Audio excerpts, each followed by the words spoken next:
어, 제가 오늘 발표를 준비하면서 맨 앞에 주님이 이렇게 말한다. 내가 살 집을 네가 짓겠다는 말이냐. 구약성서의 말씀을 보았습니다.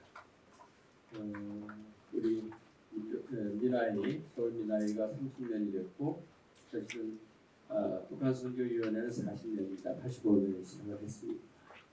그동안에 우리는 하나님을 위해서 평화의 집 지으려고 했고 그 다음에 화해의 집을 지으려고 노력을 많이 해왔습니다. 그런데 사실 거기에서 우리가 짓는 것처럼만 너무 생각해 온 거 아니냐.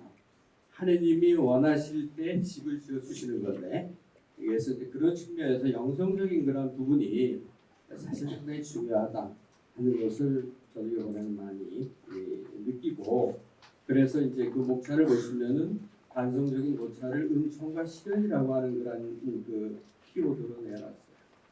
은총의 시기가 아까 보신 것처럼 쭉 있었습니다. 그럼 은총의 시기가 왜 그 다음에 실현의 시기로 넘어가느냐? 어쩔 수 없이 역사적인 흐름이 이렇게 갈 수도 있지만 은총의 시기에 우리가 우리 힘으로 하는 것이 아니라 그분이 원하시는 것을 우리가 이루었던 그 흔적을 제대로 영성적으로 찾아가고 그게 뒤틀리게 되면은 그러면 하나님의 뜻이 어디에 있는가 하고 다시 생각을 하면서 우리가 더 기도하고 단식하고 뭐 이렇게 해야 되는데 그렇지 않고 오히려 우리가 네 탓이니 내 탓이니 오히려 이런 측면으로 하고 어린 부분이 있지 않느냐 하는 그런 생각을 했습니다. 아마 34페이지를 보시면 거기서부터 시작입니다. 그래서 은총의 시기에 우리가 하나님의 이끄심을 통찰하고 발전시켜 나가야 되는데 그것을 제대로 겸허하게 비추어보지 못하는 데서 시련으로 하고 그 사이에 무관심이라고 하는 것이 그 독보서처럼 나타난다 이렇게 생각합니다. 사실은 그 1995년에 그 34페이지 맨 밑에를 보시면은 특히 교회 공동체 차원에서 처음으로 남북한 교회가 서로의 속사를 보여주기 시작했다고 하는 것은 최창모 주교님이 뉴욕에서 95년 10월 달에 북한 조선천주교협회를 만나시는 그러니까 교도권 차원에서 처음 그 접촉을 한 거예요. 그런 차원에서 말씀을 드린 겁니다. 그리고 이제 그 다음 페이지로 넘어가시면 좋겠습니다. 그 다음으로 해서 사실은 민족의 화해와 일치는 그리스도 우리의 평화의 길을 여는 은총의 길이다. 그래서 은총의 시기였음이 분명하지만 한편으로는 시련의 시기였음도 부정할 수 없다. 물론 서울 미나위에서도 이제 아까 설문조사 하셨다고 했는데 2015년에 주교회 미나위에서 의식조사를 실시를 했습니다. 이때 한국 가톨릭 사목연구소하고 같이 했는데 이때 실무를 주관했던 그 전원 신부님이 어떻게 이제 그 정리를 하셨냐 하면은 우리 한국교회가 나름대로 북한 복음화를 위한 다각도의 노력을 했는데 이렇게 평가를 할 수 있다. 그러나 우리 민족이 안고 사는 분단과 통일에 대한 신학적, 영성적 기반은 제대로 정립되어 있지 못한 것으로 나타났다. 그런 얘기입니다. 그러니까 우리가 뭐 하는 것처럼 제가 겉만 자꾸 이렇게 훑어졌던 거 아니냐. 실제적으로 우리가 하나님이 원하시는 그 화해의 영성, 평화의 영성, 일치의 영성은 무엇이냐 하는 것을 깊이 우리가 천착하면서 들어가면서 벽돌 하나씩 만들고 이렇게 해서 하나님이 필요하실 때 쓰시도록 이렇게 만들어야 되는데 그 부분이 부족했고 그것을 만드는 우리 자신의 어떤 노력이 있었으면은 뭐 이런저런 갈등을 빚고 네 탓이다 내 탓이다 할 여지가 없는 거죠. 그런 측면이 우리의 영성적인 부분에서 좀 더 깊이 있게 생각할 부분이 아닌가. 그래서 거기 맨 마지막 줄에 보시면은 주님께서 집을 지어주지 않으시면은 그 짓는 이들의 수고가 헛되리라 하는 그런 말씀. 그래서 이것이 바로 민족의 화해와 일치의 참된 영성을 찾는 그런 지름길이 아니겠느냐 하는 말씀을 드립니다. 그래서 제가 그러면 우리가 영성적인 기반을 한나절에도 우리가 봐야 되겠다. 그래서 한국 교회 전통적 영성에 대해서는 신장학회 몬시뇨를 쓰신 분들도 있지만 이것에 이제 그 앞에는 최석호 신부님이 쓰셨던 거를 이제 여기 인용을 하셨던 건데요. 순교적인 영성, 내세 종말론적인 영성, 그리고 사주구령적 영성 이렇게 특징 지어진다 이렇게 얘기를 하셨고요. 이 전통적인 영성의 흐름이 1960년대 이후에 제2차 바티칸 동의의 정신을 적극적으로 수용하면서 사회적인 영성과 가까워지기 시작을 했다. 그래서 종래에 개인 구원 중심의 영성을 사회 구조적인 불의에 저항하는 사회적 영성으로 확장하는. 그래서 실질적으로 민주화 투쟁이라고 하는 것이 통일운동으로 발전을 한다는 거예요. 그러한 그 맥락과 이게 같이 갔었던 우리 영성적인 그런 흐름이 있다 하는 점을 좀 중요하게 생각하고 우리 교회가 억압적인 지배체제에 맞서서 이에 따른 위험과 불이익을 감수하고 사회적 약자의 편에 서서 그들의 목소리를 대변하기 시작한다. 이 부분은 우리가 이 남북 관계에 있어서 특히 요즘에 하시는 이념적인 갈등도 굉장히 심하잖아요. 우리 교회의 존재 양식이 무엇인가 하는 것을 보고 내가 어느 이념적인 편향에 기울어진다고 하더라도 그것을 벗어나서 교회적인 존재 양식으로 영성적으로 우리가 다시 한뼈에 모여야 되는데 지금 자꾸 분열되잖아요. 이게 또 교회 안에서 자꾸 혐오가 번지고 있어요. 이건 전혀 우리 교회의 존재 양식이 아니다. 이러한 것을 놓고 우리가 하느님의 평화의 직을 짓는다? 할 수 없는 거예요. 화해의 직을 짓는다? 할 수 없는 겁니다.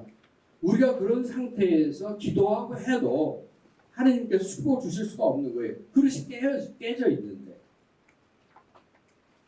이 부분을 저희가 민화의 30년 또 은총의 시기 이것을 정말 감사드리면서 우리가 반성할 부분은 반성을 해야 되겠다. 그래서 제가 이제 순교 영성의 소환이라고 하는 이 용어를 집어넣는 부분은 정말 막계 시대의 순교 영성을 너무 순교자들의 그것만 생각하지 말고 오늘 우리도 순교의 영성을 살아야 된다.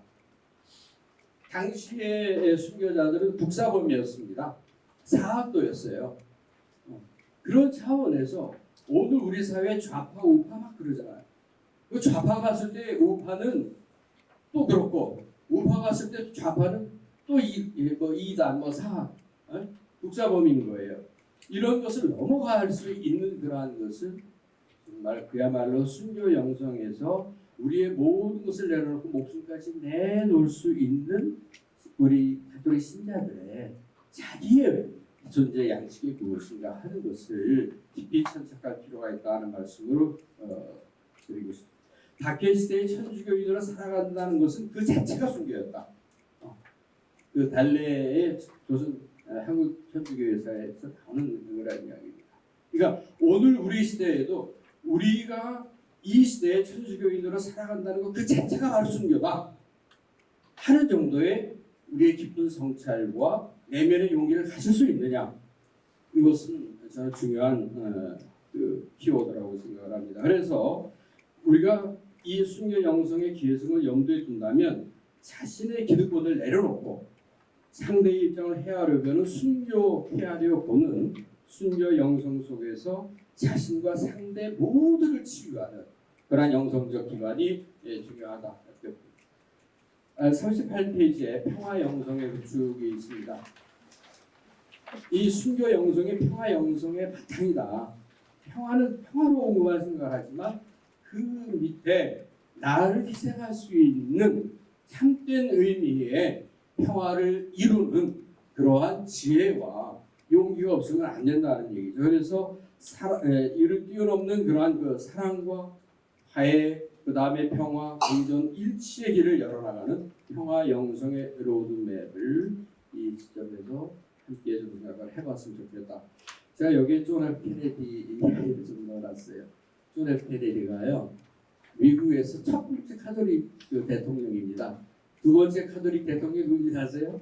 바이든입니다. 옆에 두 사람인데 첫 번째 대통령 마지막 그 두 번째 대통령 너무 차이가 있죠, 그렇죠? 너무 차이가 있어요. 근데 케네디 대통령은 여기 한번 보세요. 그분이 63년도에 워싱턴 DC에 있는 아메리칸 유니버시티 졸업식에서 평화의 전략이라는 제목의 연설을 했어요. 우리가 추구하는 평화는 어떤 것일까요? 그것은 미국의 전쟁 무기가 세계에 강제하는 미국의 지배에 의한 평화가 아닙니다. 그리고 맨 밑으로 이렇게 내려가시면 단순히 미국인을 위한 평화가 아니라 모든 사람을 위한 평화, 우리 시대의 평화만이 아니라 모든 시대를 위한 평화입니다.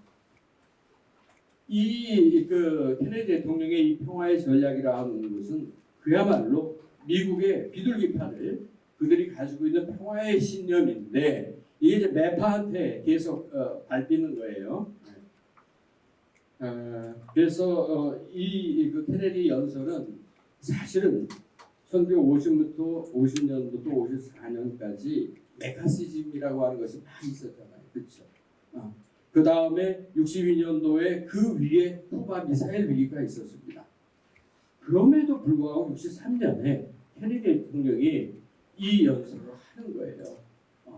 그래서 이 연설 속에서 미소의 어떤 전략 경쟁이 있는데 지금 미중 전략 경쟁처럼 있는데 그 안에서 우리가 우리 생각만 하지 말고 상대편도 한번 생각을 해보자.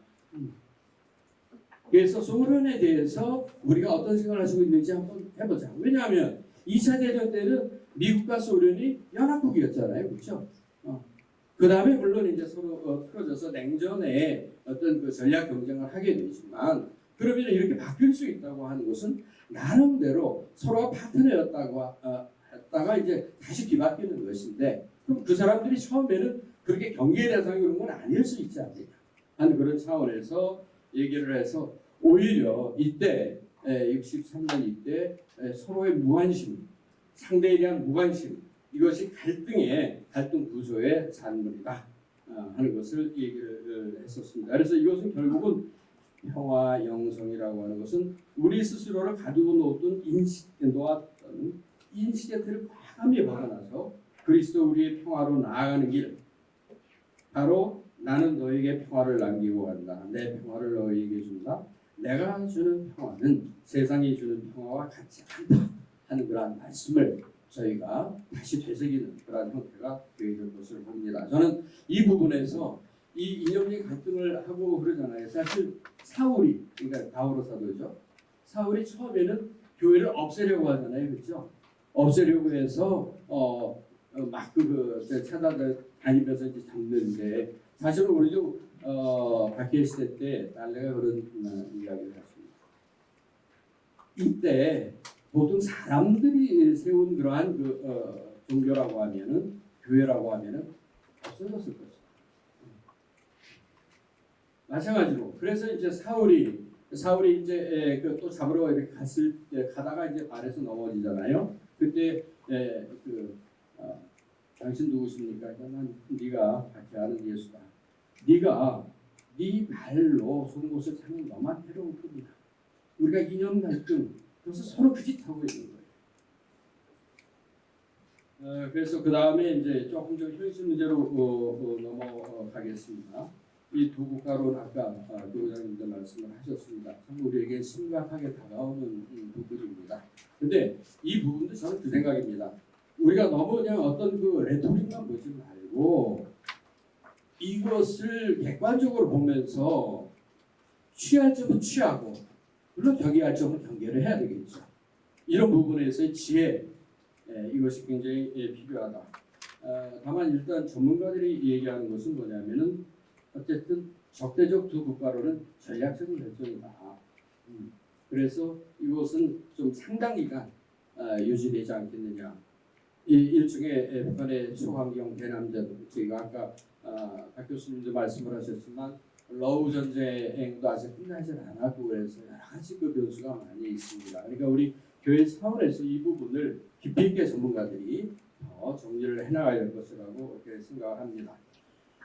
그러나 어쨌든 하여간 그래서 무엇을 우리가 장점으로 찾을 것이냐. 사실은 이 두 국가론이라고 하는 것은 우리가 6.23 선언 때 박정희 대통령이 먼저 얘기한 거거든요. 그렇게 해서 노태우 대통령의 77 선언이라고 하는 것이 6.23 선언의 버전 2입니다.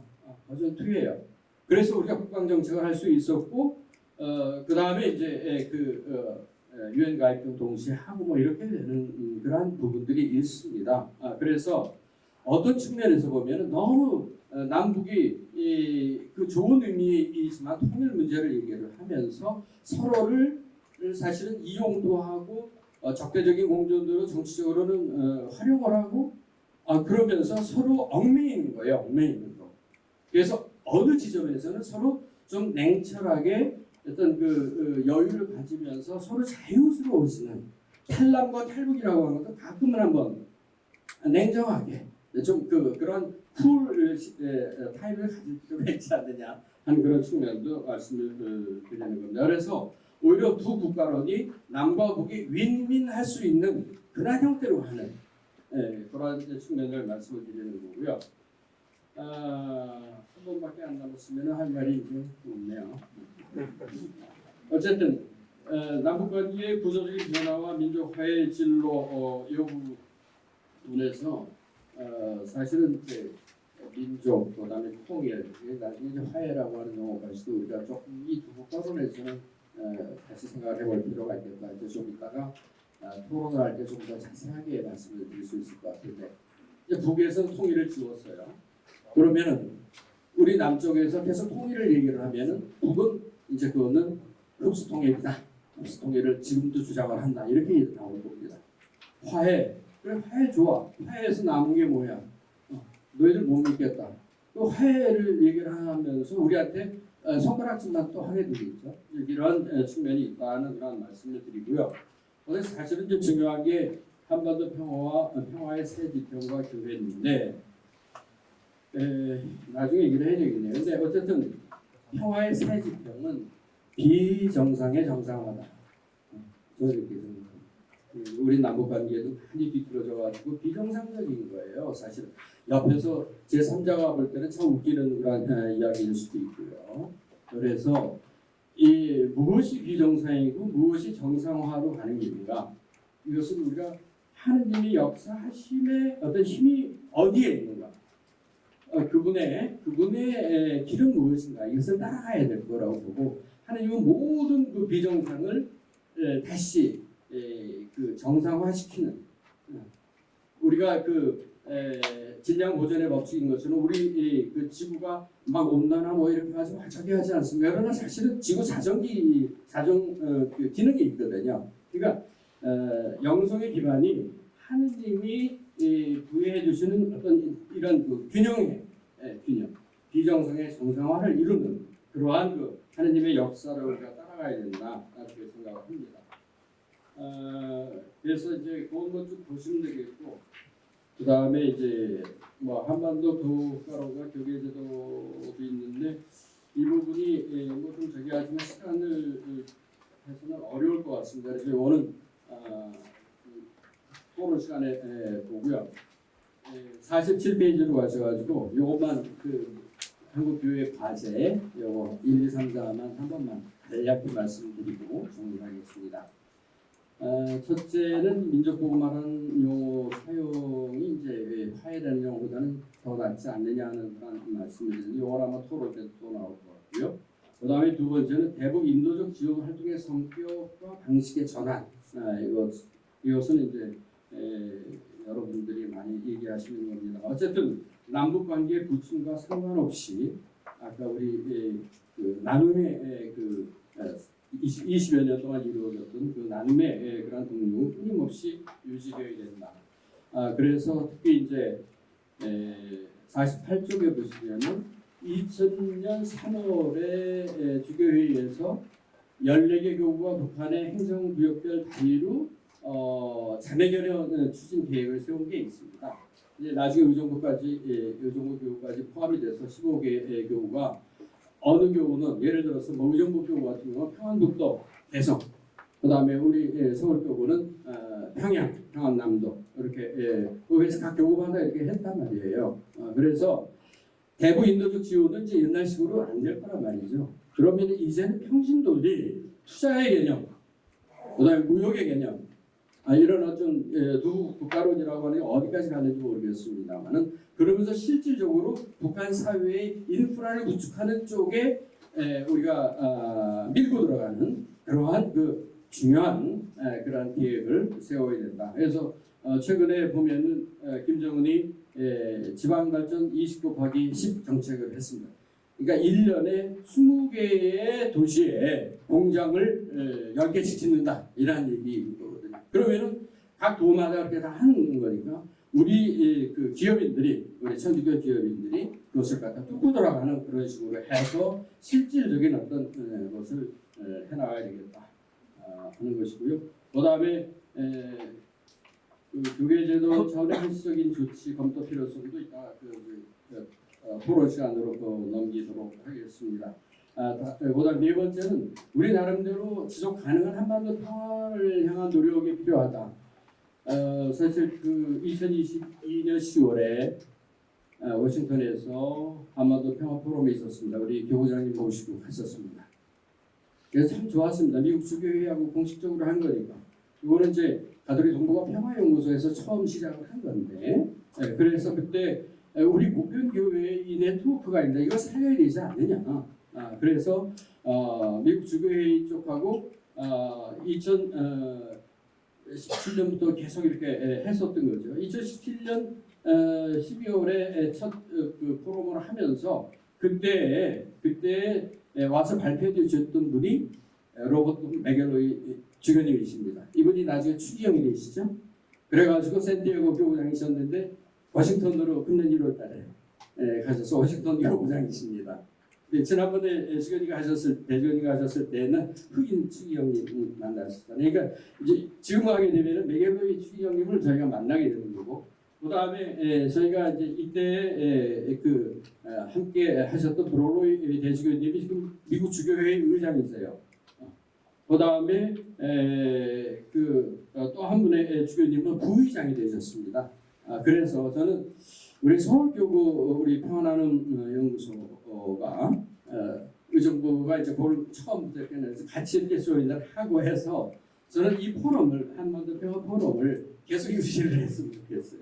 그래서 미국 주교회, 그래서 맥갤로이 주교님 같은 경우는 사실은 신학 박사학위도 있고 정치학 박사학위도 있는데 스탠포드에서 미국의 대외 정책 가지고 박사학위를 하신 분입니다. 그리고 실질적으로 오셔가지고 The Foundation of Peace 해서 그걸 얘기를 하시면서 한반도 평화에 대해서도 그 실질적으로 아메리카 퍼스트 이거는 말도 안 되는 얘기입니다. 국제 공동선의 차원에서 모든 것이 외교 정책이 이루어져야지 어떻게 미국만 퍼스트라고 얘기를 할 수 있느냐. 그러한 게 확실하신 분이시기 때문에 저희가 미국 주교회의를 상당히, 그래서 미국 주교회의와 바티칸 그리고 한국, 그래서 거기에 일본, 그 다음에 미국에서 평화의 도전 만들 때에 그 미국 주교님들이 로마에서 다른 나라의 유럽의 주교님들하고 전문가들하고 같이 해서 포럼을 했었거든요. 그 결과가 평화의 도전이라고 하는 상호교서로 아주 이만큼 나왔었습니다. 이제 그런 식의 노력을 우리가 해야 되지 않겠느냐. 마지막으로 이제 우리 북평민에 대한 관심도 계속해야 되겠다는 것이고, 그래서 제가 여기서 끝내는 우리 기도의 성구로서 주여 우리의 발걸음을 지켜주시어 평화의 길로 이끌어 주소서 하는 말씀으로 마치겠습니다. 감사합니다.